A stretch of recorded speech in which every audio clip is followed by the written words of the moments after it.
ഓം ശാന്തി 31/12/2024 പ്രഭാതമുരളി. മധുരമായ കുട്ടികളെ, ബാബ ദിവസവും എന്താണോ പഠിപ്പിക്കുന്നത്, ഈ പഠിപ്പ് ഒരിക്കലും മുടക്കരുത്. ഈ പഠിപ്പിലൂടെയേ ഉള്ളിലെ സംശയങ്ങൾ ഇല്ലാതാകൂ. ചോദ്യം: ബാബയുടെ ഹൃദയത്തെ ജയിക്കുന്നതിനുള്ള യുക്തി എന്താണ്? ഉത്തരം: ബാബയുടെ ഹൃദയം ജയിക്കണമെങ്കിൽ ഏതുവരെ സംഗമയുഗമുണ്ടോ അതുവരെ ബാബയിൽ നിന്നും ഒന്നും ഒളിപ്പിക്കരുത്. തന്റെ സ്വഭാവത്തിനു മേൽ പൂർണ്ണ ശ്രദ്ധ നൽകൂ. അഥവാ എന്തെങ്കിലും പാപം ഉണ്ടാവുകയാണെങ്കിൽ അവിനാശി സർജനെ കേൾപ്പിക്കൂ. എങ്കിൽ ഭാരരഹിതമാകും. ബാബ എന്താണോ പഠിപ്പിക്കുന്നത് അത് തന്നെയാണ് ബാബയുടെ ദയ, കൃപ അഥവാ ആശീർവാദം. അതിനാൽ ബാബയിൽ നിന്ന് ദയയും കൃപയും യാചിക്കുന്നതിനു പകരം സ്വയം തന്റെ മേൽ കൃപ കാണിക്കൂ. ഇങ്ങനെയുള്ള പുരുഷാർത്ഥം ചെയ്ത് ബാബയുടെ ഹൃദയത്തെ ജയിക്കൂ. ഓം ശാന്തി. ഇപ്പോൾ ആത്മീയ കുട്ടികൾക്ക് ഇത് അറിയാവുന്നതാണ്. അതായത് പുതിയ ലോകത്തിൽ സുഖമാണ്, പഴയ ലോകത്തിൽ ദുഃഖമാണ്. ദുഃഖമാകുമ്പോൾ എല്ലാവരും ദുഃഖത്തിലേക്ക് വരും. സുഖമാകുമ്പോൾ എല്ലാവരും സുഖത്തിലേക്ക് വരും. സുഖത്തിന്റെ ലോകത്തിൽ ദുഃഖത്തിന്റെ പേരോ അടയാളമോ ഉണ്ടാകില്ല. പിന്നീട് എവിടെയാണോ ദുഃഖമുള്ളത് അവിടെ സുഖത്തിന്റെ പേരോ അടയാളമോ ഉണ്ടാകില്ല.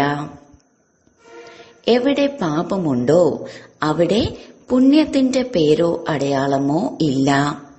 എവിടെ പുണ്യമുണ്ടോ അവിടെ പാപത്തിന്റെ പേരോ അടയാളമോ ഉണ്ടാകില്ല. അത് ഏത് സ്ഥലമാണ്?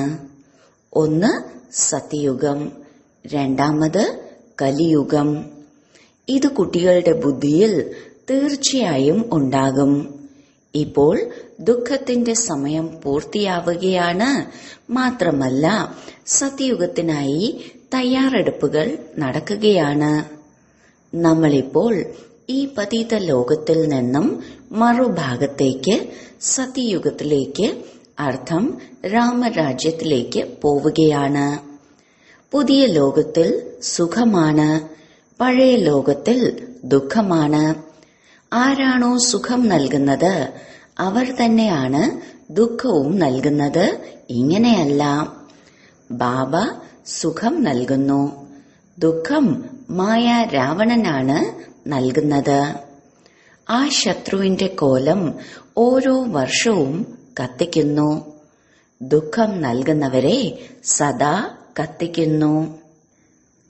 കുട്ടികൾക്കറിയാം, എപ്പോൾ രാവണന്റെ രാജ്യം പൂർത്തിയാകുന്നുവോ അപ്പോൾ എന്നേക്കുമായി രാവണൻ അവസാനിക്കുന്നു.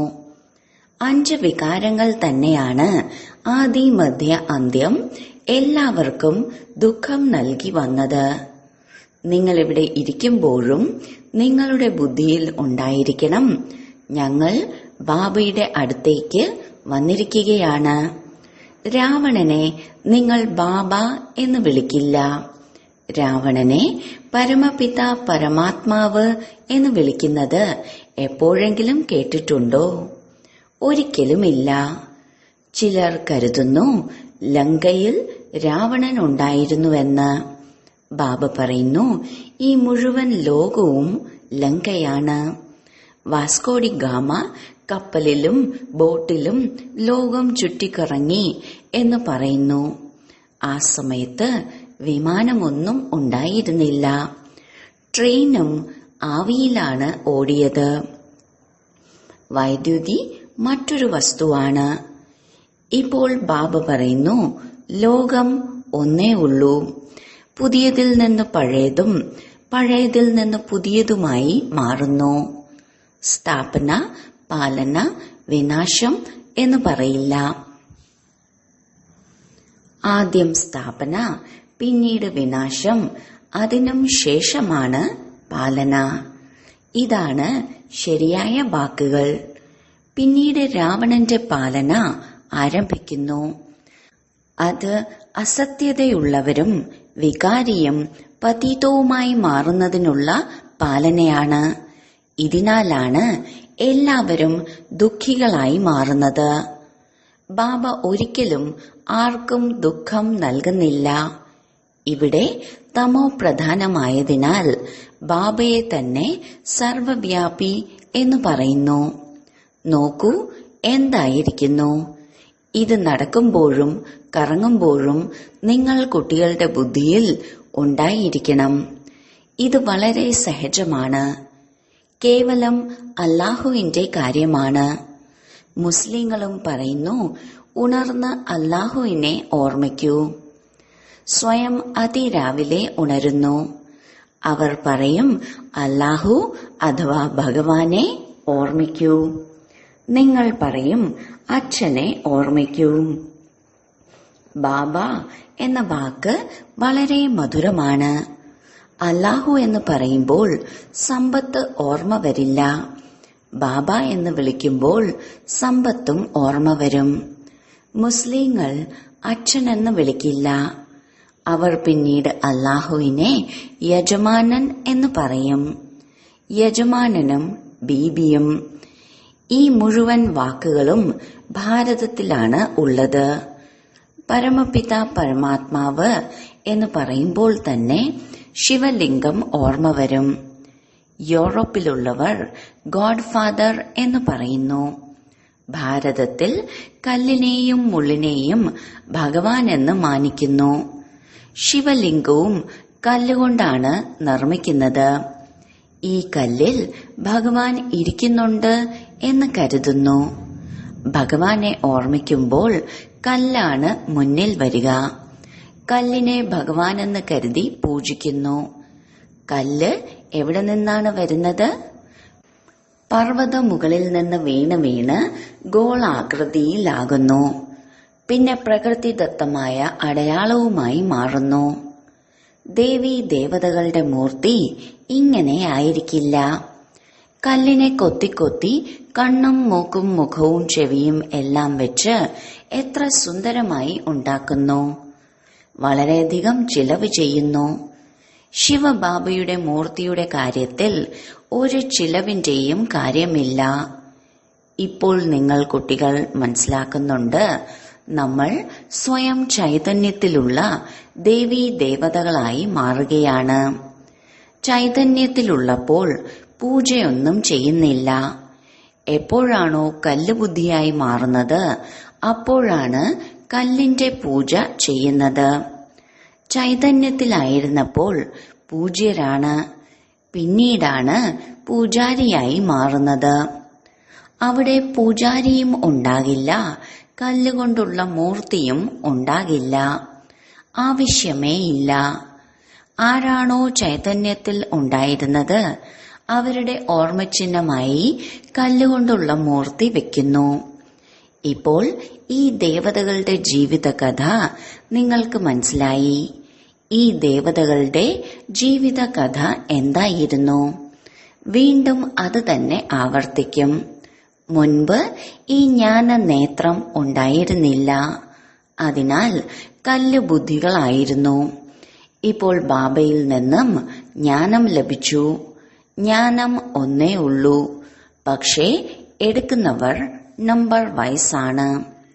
നിങ്ങളുടെ രുദ്രമാലയും ഈ ധാരണയുടെ ആധാരത്തിലാണ് ഉണ്ടാകുന്നത്. ഒന്നാമത് രുദ്രമാല, അടുത്തത് രുണ്ടുമാല. ഒന്ന് സഹോദരന്മാരുടേതാണ്, അടുത്തത് സഹോദരീ സഹോദരങ്ങളുടേതാണ്. ഇത് ബുദ്ധിയിൽ വരുന്നുണ്ട്. നമ്മൾ ആത്മാക്കൾ ചെറിയ ചെറിയ ബിന്ദു പോലെയാണ്. ഭ്രകുടിക്ക് നടുവിൽ തിളങ്ങുന്ന അത്ഭുത നക്ഷത്രം എന്ന പാട്ടും ഉണ്ട്. ഇപ്പോൾ നിങ്ങൾ മനസ്സിലാക്കുന്നുണ്ട്, നമ്മൾ ആത്മാക്കൾ ചൈതന്യത്തിലാണ്, ഒരു ചെറിയ നക്ഷത്രത്തെ പോലെ. പിന്നീട് എപ്പോഴാണോ ഗർഭത്തിൽ വരുന്നത് അപ്പോൾ ആദ്യം എത്ര ചെറിയ പിണ്ഡമായിരിക്കും, പിന്നീട് എത്ര വലുതാകുന്നു. അതേ ആത്മാവ് തന്റെ ശരീരത്തിലൂടെ അവിനാശി പാർട്ട് അഭിനയിച്ചുകൊണ്ടിരിക്കും. ഈ ശരീരത്തെയാണ് പിന്നീട് എല്ലാവരും ഓർമ്മിക്കുക. ഈ ശരീരം തന്നെയാണ് നല്ലതോ മോശമോ ആയതിനാൽ എല്ലാവരെയും ആകർഷിക്കുന്നത്. സത്യയുഗത്തിൽ ആത്മാഭിമാനിയായി മാറൂ, സ്വയം ആത്മാവാണെന്ന് മനസ്സിലാക്കൂ എന്ന് പറയില്ല. ഈ ജ്ഞാനം നിങ്ങൾക്ക് ഇപ്പോഴാണ് ലഭിക്കുന്നത്. എന്തുകൊണ്ടെന്നാൽ നിങ്ങൾക്കറിയാം, ആത്മാവ് ഇപ്പോൾ പതീതം ആയിരിക്കുകയാണ്. പതീതമായതിനാൽ എന്ത് ജോലിയാണോ ചെയ്യുന്നത് അത് തല തിരിഞ്ഞതാകുന്നു. ബാബ നേരായ കർമ്മങ്ങൾ ചെയ്യിക്കുന്നു, മായ തലതിരിഞ്ഞ കർമ്മങ്ങൾ ചെയ്യിക്കുന്നു. ഏറ്റവും വലിയ തലതിരിഞ്ഞ കർമ്മമാണ് ബാബയെ സർവവ്യാപി എന്ന് പറയുന്നത്. ആത്മാവ് എന്ത് പാർട്ട് അഭിനയിക്കുന്നുവോ അത് അവിനാശിയാണ്. അതിനെ കത്തിക്കാൻ പറ്റില്ല. അതിന്റെ പൂജയാണ് ഉണ്ടാകുന്നത്. ശരീരത്തെയാണ് കത്തിക്കുന്നത്. ആത്മാവ് എപ്പോൾ ശരീരം ഉപേക്ഷിക്കുന്നോ അപ്പോൾ ശരീരം കത്തിക്കുന്നു. ആത്മാവ് അടുത്ത ശരീരത്തിൽ പ്രവേശിക്കുന്നു. ആത്മാവില്ലാതെ ശരീരം 2-4 ദിവസം പോലും വെക്കാൻ സാധിക്കില്ല. ചിലരാണെങ്കിൽ ശരീരത്തിൽ മരുന്നെല്ലാം ഒഴിച്ച് ശരീരത്തെ സൂക്ഷിക്കുന്നു. പക്ഷെ എന്താണ് ഉപകാരം? ക്രിസ്ത്യൻസിൽ ഒരു സെയിന്റ് സേവിയർ ഉണ്ട്. അവരുടെ ശരീരം ഇപ്പോഴും സൂക്ഷിച്ചിട്ടുണ്ട് എന്നാണ് പറയുന്നത്. അവർക്ക് വേണ്ടി ക്ഷേത്രം പോലെ നിർമ്മിച്ചിരിക്കുകയാണ്. ആരെയും കാണിക്കുന്നില്ല, അവരുടെ പാദം മാത്രമേ കാണിക്കുന്നുള്ളൂ. പറയുന്നു, അഥവാ ആരെങ്കിലും പാദത്തിൽ നമസ്കരിക്കുകയാണെങ്കിൽ അവർക്കൊരു അസുഖവും വരില്ല. പാദത്തിൽ നമസ്കരിക്കുന്നതിനാൽ അസുഖം വിട്ടുമാറിയാൽ അവരുടെ കൃപയാണ് എന്ന് കരുതുന്നു. ബാബ പറയുന്നു, ഭാവനയുടെ ഫലം ലഭിക്കും. നിശ്ചയ ബുദ്ധി ആകുന്നതിലൂടെ അല്പം ഫലം ലഭിക്കുന്നു. ബാക്കി അങ്ങനെയാണെങ്കിൽ അനേകം ആളുകൾ അവിടേക്ക് പോകുമായിരുന്നു. മേള തന്നെ ഉണ്ടാകും. ബാബയും ഇവിടെ വന്നിട്ടുണ്ട്, എന്നിട്ടും അത്ര കൂട്ടം ഉണ്ടാകുന്നില്ല. അനേകം ആളുകൾക്ക് വരാൻ സ്ഥലവും ഇല്ല. എപ്പോഴാണോ അനേകം ആളുകൾ വരേണ്ട സമയമാകുന്നത് അപ്പോൾ വിനാശവും ഉണ്ടാകും. ഇതും ഡ്രാമയിൽ ഉള്ളതാണ്. ഇതിന് തുടക്കമോ അവസാനമോ ഇല്ല. വൃക്ഷത്തിന്റെ ജീർണിച്ച അവസ്ഥയുണ്ടാകുന്നു, അതായത് തമോ പ്രധാനമായി മാറുന്നു. അപ്പോഴാണ് ഈ വൃക്ഷത്തിന്റെ പരിവർത്തനം ഉണ്ടാകുന്നത്. പരിധിയില്ലാത്ത എത്ര വലിയ വൃക്ഷമാണിത്! ആർക്കാണോ ആദ്യ നമ്പറിൽ പോകേണ്ടത് അവരാണ് ആദ്യം വരിക. നമ്പർ വയസ്സായി വരുമല്ലോ. മുഴുവൻ സൂര്യവംശികളും ഒരുമിച്ച് വരില്ലല്ലോ. ചന്ദ്രവംശികൾക്കും ഒരുമിച്ച് വരാൻ സാധിക്കില്ല. നമ്പർ അനുസരിച്ച് മാല പ്രകാരമാണ് വരിക. പാർട്ടുധാരികൾ മുഴുവൻ ഒരുമിച്ച് എങ്ങനെ വരും? കളി തന്നെ അലങ്കോലപ്പെടും. ഈ കളി വളരെ കൃത്യമായി ഉണ്ടാക്കിയതാണ്. ഇതിലൊരു മാറ്റവും ഉണ്ടാകില്ല. മധുരമധുരമായ കുട്ടികൾ ഇവിടെ ഇരിക്കുമ്പോൾ ബുദ്ധിയിൽ ഇത് ഓർമ്മ വരണം. മറ്റ് സത്സംഗങ്ങളിൽ വേറെ പല കാര്യങ്ങളുമാണ് ബുദ്ധിയിൽ വരുന്നത്. ഇത് ഒരു പഠിപ്പേ ഉള്ളൂ. ഇതിലൂടെ നിങ്ങളുടെ സമ്പാദ്യം ഉണ്ടാകുന്നു. ആ ശാസ്ത്രങ്ങൾ പഠിക്കുന്നതിലൂടെ സമ്പാദ്യം ഉണ്ടാകുന്നില്ല. എന്തെങ്കിലും നല്ല ഗുണങ്ങൾ ഉണ്ടാകും. ഗ്രന്ഥം പഠിക്കുന്നുണ്ട് എന്നതിനാൽ അവർ നിർവികാരിയാണ് എന്നല്ല. ബാബ പറയുന്നു, ഈ ലോകത്തിൽ എല്ലാവരും ഭ്രഷ്ടാചാരത്തിലൂടെയാണ് ജന്മമെടുക്കുന്നത്. നിങ്ങൾ കുട്ടികളോട് പലരും ചോദിക്കാറുണ്ട്, അവിടെ ജന്മമെടുക്കുന്നത് എങ്ങനെയാണ് എന്ന്. പറയൂ, അവിടെ 5 വികാരങ്ങൾ ഉണ്ടാകില്ല. യോഗബലത്തിലൂടെയാണ് കുഞ്ഞ് ജനിക്കുന്നത്. മുൻപ് തന്നെ സാക്ഷാത്കാരം ലഭിക്കും, എനിക്ക് കുഞ്ഞ് ജനിക്കാൻ പോവുകയാണെന്ന്. അവിടെ വികാരത്തിന്റെ കാര്യമില്ല. ഇവിടെയാണെങ്കിൽ കുട്ടികളെ പോലും മായ വീഴ്ത്താറുണ്ട്. ചിലർ വന്ന് ബാബയെ കേൾപ്പിക്കാറുമുണ്ട്. കേൾപ്പിച്ചില്ലെങ്കിൽ 100 മടങ്ങായി ശിക്ഷ വർദ്ധിക്കും. ബാബ മുഴുവൻ കുട്ടികളോടും പറയുന്നുണ്ട്, എന്തെങ്കിലും പാപകർമ്മം ഉണ്ടാവുകയാണെങ്കിൽ അത് പെട്ടെന്ന് ബാബയോട് പറയണം. ബാബ അവിനാശി വൈദ്യനാണ്. സർജനെ കേൾപ്പിക്കുന്നതിലൂടെ നിങ്ങൾ ഭാരരഹിതമാകും. ഏതുവരെ സംഗമയുഗമുണ്ടോ അതുവരെ ബാബയിൽ നിന്ന് ഒന്നും ഒളിപ്പിക്കരുത്. ആരെങ്കിലും ഒളിപ്പിക്കുകയാണെങ്കിൽ ബാബയുടെ ഹൃദയത്തെ ജയിക്കാൻ സാധിക്കില്ല. എല്ലാത്തിന്റെയും ആധാരം പുരുഷാർത്ഥമാണ്. സ്കൂളിലേക്ക് വരുന്നേയില്ലെങ്കിൽ സ്വഭാവം എങ്ങനെ നന്നാവും? ഈ സമയത്ത് എല്ലാവരുടെയും സ്വഭാവം മോശമാണ്. വികാരം തന്നെയാണ് ആദ്യ നമ്പറിലുള്ള മോശമായ സ്വഭാവം. അതിനാൽ ബാബ പറയുകയാണ്, കുട്ടികളെ, കാമവികാരം നിങ്ങളുടെ മഹാശത്രുവാണ്. മുൻപും ഗീതയിൽ ഈ കാര്യം കേട്ടിരുന്നു. പക്ഷെ അന്ന് ഒന്നും മനസ്സിലായിരുന്നില്ല. ഇപ്പോൾ ബാബ നേരിട്ട് ഗീത കേൾപ്പിക്കുകയാണ്. ഇപ്പോൾ ബാബ നിങ്ങൾ കുട്ടികൾക്ക് ദിവ്യദൃഷ്ടി നൽകിയിട്ടുണ്ട്.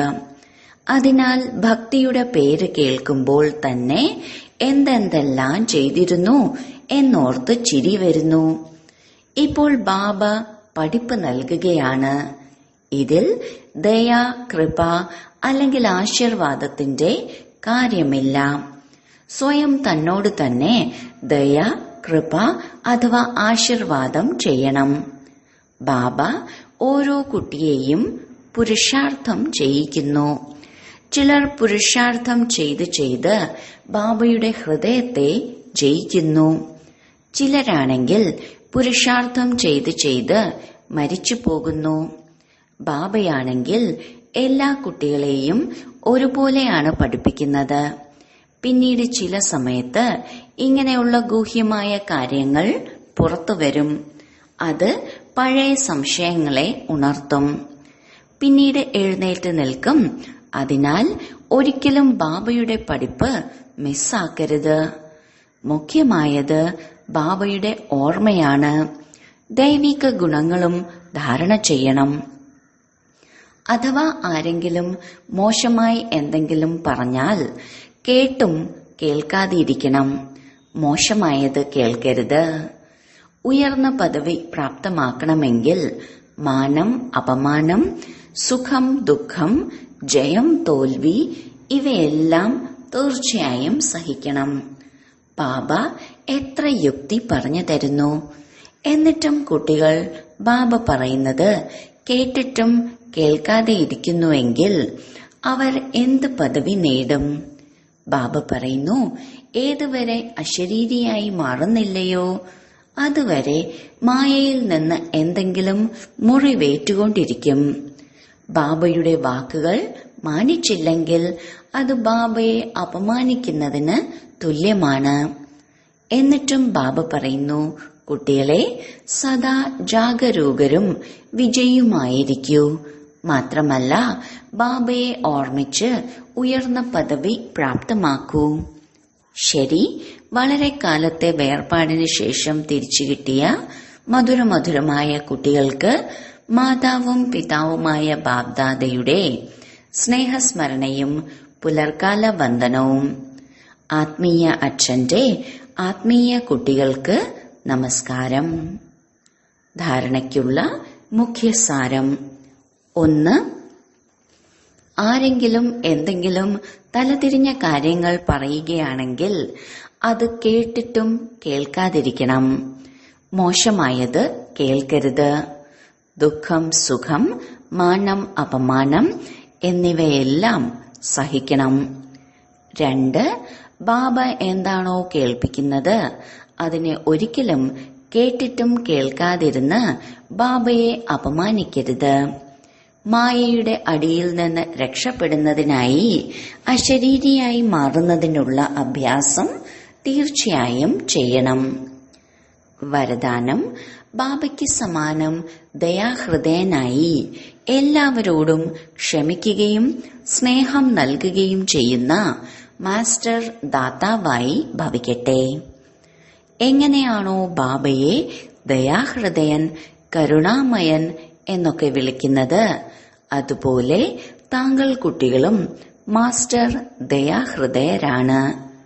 ആരാണോ ദയാഹൃദയർ അവർക്കേ മംഗളകാര്യങ്ങൾ ചെയ്യാനും അമംഗളം ചെയ്യുന്നവർക്ക് പോലും മാപ്പ് നൽകാനും കഴിയുകയുള്ളൂ. അവർ മാസ്റ്റർ സ്നേഹക്കടലായിരിക്കും. അവരുടെ പക്കൽ സ്നേഹമല്ലാതെ മറ്റൊന്നും ഉണ്ടാകില്ല. വർത്തമാന സമയത്ത് സമ്പത്തിനേക്കാൾ കൂടുതലായി സ്നേഹത്തിന്റെ ആവശ്യമാണ് ഉള്ളത്. അതിനാൽ മാസ്റ്റർ ദാതാവായി മാറി എല്ലാവർക്കും സ്നേഹം നൽകിക്കൊണ്ടിരിക്കൂ. ആരും വെറും കൈയോടെ മടങ്ങാൻ ഇടവരരുത്. സ്ലോഗൻ: തീവ്ര പുരുഷാർത്ഥിയായി മാറാനുള്ള ആഗ്രഹമുണ്ടെങ്കിൽ എവിടെ ആഗ്രഹമുണ്ടോ അവിടെ മാർഗം ലഭിക്കുക തന്നെ ചെയ്യും. ഓം ശാന്തി.